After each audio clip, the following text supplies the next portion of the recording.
Vous est-il déjà arrivé, au cœur d'une forêt ou près d'une cascade, d'avoir cette sensation de ne pas être seul, comme si quelque chose d'autre était présent? On explore cette sensation aujourd'hui. On plonge dans l'univers des Devas et Devas mineurs, ces gardiens souvent méconnus de la nature et des énergies cosmiques. Ah oui, un sujet passionnant, qui nous invite à repenser notre relation avec l'invisible, ces forces subtiles qui nous entourent et qui nous influencent peut-être bien plus qu'on ne le pense. Et pour cette exploration, on s'appuie sur un article captivant du site cielcristallin.com, un site incontournable pour tous ceux qui s'intéressent à la spiritualité, à l'ésotérisme. Une vraie mine d'informations, oui.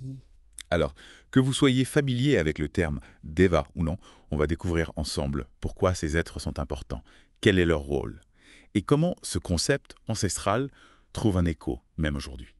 C'est ça qui est fascinant avec ce sujet, ce voyage à travers les cultures, les époques, à la découverte d'une sagesse qui n'a rien perdu de sa pertinence. Exactement. Alors, entrons dans le vif du sujet. Un Deva, c'est quoi au juste, Dinko? D'où vient ce thème, Eda? Deva, ça vient du sanskrit, et ça signifie être de lumière, divinité. Un terme qui évoque la puissance, le mystère. Mais attention, on ne parle pas de Dieu tout-puissant, comme on pourrait l'imaginer. Ah, intéressant ça. On a souvent tendance à imaginer des entités supérieures qui nous dépassent totalement. Alors, comment comprendre la nature des Devas? Il faut plutôt les voir comme des émanations du divin, des êtres spirituels évolués qui veillent sur des aspects spécifiques de la création, des gardiens, des guides, des âmes bienveillantes qui œuvrent pour l'harmonie de l'univers. Un peu comme des chefs d'orchestre cosmiques, en quelque sorte. J'aime beaucoup cette image. Et comme dans un orchestre, il existe différents niveaux de responsabilité. On distingue ainsi les devas majeurs, qui veillent sur les grandes forces de la nature, et les devas mineurs, qui s'occupent de lieux, des troupes spécifiques. Des spécialistes et des généralistes du cosmos. On commence par les Devas majeurs, si vous le voulez bien. Leur rôle semble immense, vertigineux. Absolument, leur influence est cosmique. Prenez le déva du feu, par exemple. Il n'est pas uniquement lié au volcan, aux flammes physiques, son influence étant à l'énergie du soleil, à la force créatrice qui anime l'univers, et même au feu métaphorique qui brûle en chacun de nous. La passion, la force vitale, l'élan créateur. C'est fascinant cette idée que chaque élément naturel puisse avoir son propre gardien, son propre ambassadeur dans le monde invisible. Ça nous invite à repenser notre rapport au feu, à la fois destructeur et source de vie. Tout à fait. Le déva du feu nous rappelle que la transformation, même si elle peut être brutale, est souvent nécessaire pour renaître de ses cendres. Il incarne cet équilibre fragile entre deux forces opposées, mais complémentaires. C'est vrai, cette dualité du feu, destructrice et créatrice à la fois, on a du mal à imaginer un monde sans la chaleur du soleil, sa lumière, mais aussi sans ces feux de forêt qui façonnent les paysages. Et justement, en parlant de la nature, si on passait à une échelle plus locale, plus intime, vous nous parlez des devas mineurs. Avec plaisir, si les devas majeurs, c'est l'orchestre des grandes forces cosmiques, les devas mineurs, eux, veillent, avec soin, attention, sur des lieux, des êtres plus spécifiques. On retrouve cette idée de gardien, mais à un niveau plus proche de nous, plus tangible peut-être. Ah oui. Exactement. Imaginez votre forêt préférée, celle où vous aimez vous promener, vous respirez l'air frais, vous reconnecter à la nature. Ah oui. Et si cette sensation de bien-être, cette énergie particulière, elle était due à la présence d'un deva mineur? C'est incroyable ça. Vous voulez dire que chaque lieu, chaque recoin de nature aurait son propre protecteur, son propre gardien. C'est l'idée, oui, le murmure du vent dans les feuilles, le chant mélodieux d'un ruisseau, la beauté fragile d'une fleur sauvage, tout cela pour être orchestré, harmonisé par la présence bienveillante d'un déva mineur. Et là, on touche à quelque chose de très personnel, je trouve. On a tous des lieux qui nous touchent particulièrement, qui nous procurent un sentiment de paix, de sérénité. Serait-ce l'influence des devas mineurs? C'est une hypothèse fascinante. C'est une hypothèse fascinante, n'est-ce pas, Pouce? Et si ces lieux qui nous attirent, nous apaisent, étaient tout simplement habités par des énergies bienveillantes, des êtres de lumière qui veillent sur nous? Et concrètement, que font ces devas mineurs? Comment veillent-ils sur ces lieux qui leur sont chers? Ils veillent sur l'harmonie du lieu, sur la santé des plantes, la présence des animaux. Imaginez un chef d'orchestre qui accorde chaque instrument avec précision pour créer une symphonie harmonieuse. Les devas mineurs, c'est pareil, ils équilibrent les énergies subtiles pour que chaque élément puisse s'épanouir. C'est une vision très poétique, apaisante, j'avoue. On a envie d'en savoir plus, de percer le mystère de ces gardiens invisibles.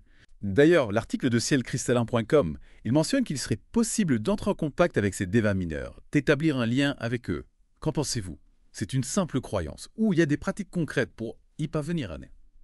L'article propose effectivement des pistes intéressantes pour ceux qui souhaiteraient tisser un lien avec ces gardiens de la nature. Cela passe avant tout par une démarche sincère de respect et d'écoute. Entrer en contact avec les dévas mineurs, l'idée a quelque chose de fascinant, presque mystique levé.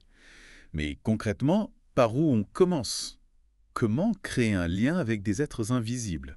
Ça commence par une prise de conscience, une ouverture à cette dimension subtile de la nature.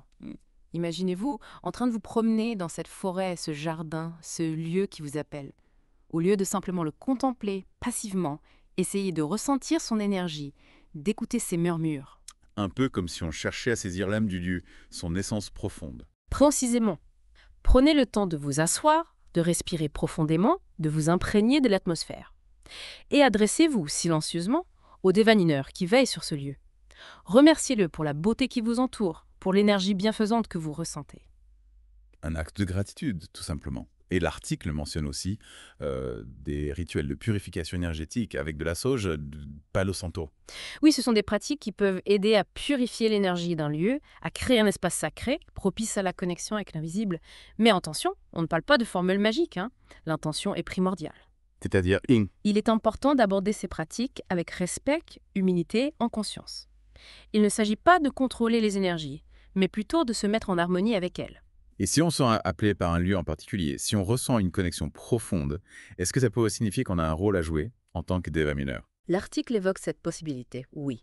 Si vous ressentez un appel à protéger un lieu, à veiller sur lui, à contribuer à son harmonie, peut-être que c'est le signe d'une mission qui vous est confiée. C'est une idée qui fait rêver en tout cas. On se dit qu'on pourrait tous, à notre échelle, devenir des gardiens de la nature, des passeurs de lumière. Mais comment savoir si on est sur la bonne voie? Soyez attentifs aux signes, aux synchronicités, aux messages que la nature vous envoie. Un rêve puissant, une rencontre inattendue, une intuition forte. Laissez-vous guider par votre intuition, par cette petite voix intérieure qui vous murmure la voie à suivre. Finalement, ce voyage au cœur du monde des Devas, c'est aussi un voyage intérieur. Une invitation à nous reconnecter à notre propre nature profonde, à notre lien intime, avec la nature et le cosmos. Exactement. En nous ouvrant à la possibilité que des forces invisibles œuvrent à nos côtés, on s'ouvre à une nouvelle dimension de la réalité.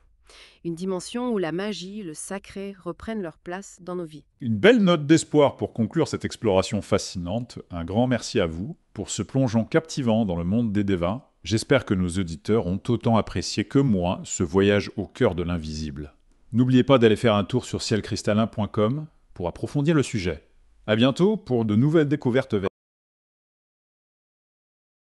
Si vous avez aimé, abonnez-vous à la chaîne et n'oubliez pas de cliquer sur la cloche pour ne rater aucune notification. Vous pouvez également nous suivre sur Facebook et X pour plus de contenu exclusif. Et pour aller encore plus loin dans votre voyage spirituel, visitez cielcristallin.com, où vous trouverez des articles, des guides et bien plus encore pour nourrir votre chemin intérieur. À très bientôt chez les éclaireurs.